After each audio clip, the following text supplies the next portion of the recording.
Hello guys, welcome back to my channel. तो mummy আজকে আমি বানাচ্ছি ইলিশ মাছ। ইলিশ মাছ কেমনি করে বানায় তা দেখাচ্ছি। ভালো করে ধুয়ে নিয়েছি, কেন হলুদ, লবণ দিয়ে একটু মেখে রেখে দেব।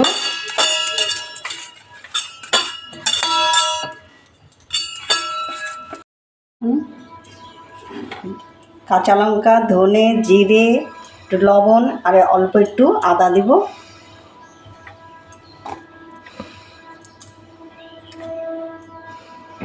সবাই নিজের নিজের রেসিপি বানায়, আমি আমাদের ঘরের রেসিপি বানাচ্ছি, খেয়ে দেখবে কেমনি হয়।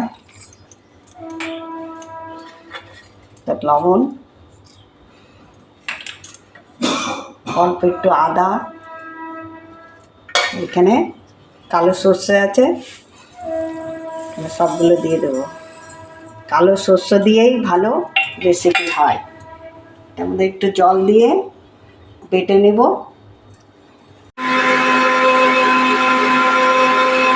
এই দেখুন মশলাগুলো পিসা হয়ে গেছে।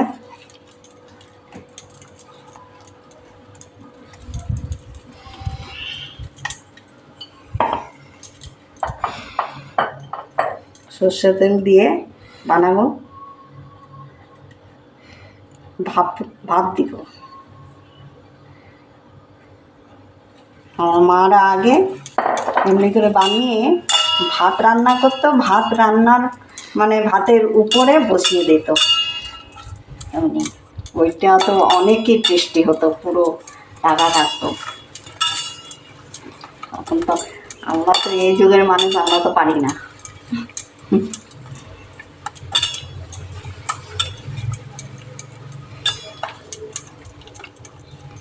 এটার মধ্যে একটু জল দেব।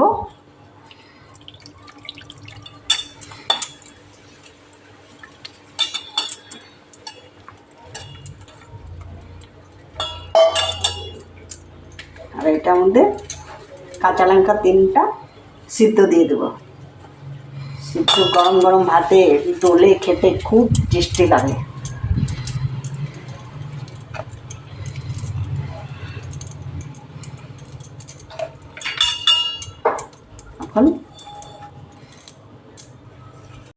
তখন মাখবার সময় একটু তেল দিয়ে দিচ্ছিলাম, আর এখন অল্প একটু উপরেও দিয়ে দিয়েছি।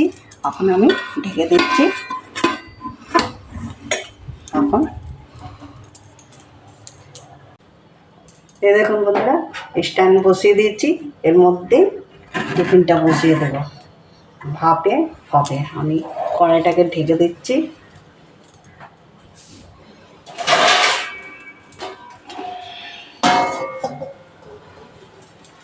দশ মিনিট মানে ভাপে রেখে দেব। 10 মিনিট হয়ে গেছে, আমি এখন উঠিয়ে দেখছি।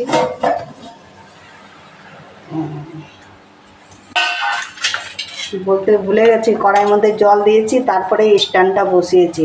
এখন দেখছি, গ্যাস বন্ধ করে দিচ্ছি। ঠান্ডা হলে বের করছি, এখন গরমের মধ্যে খোলা যাবে না।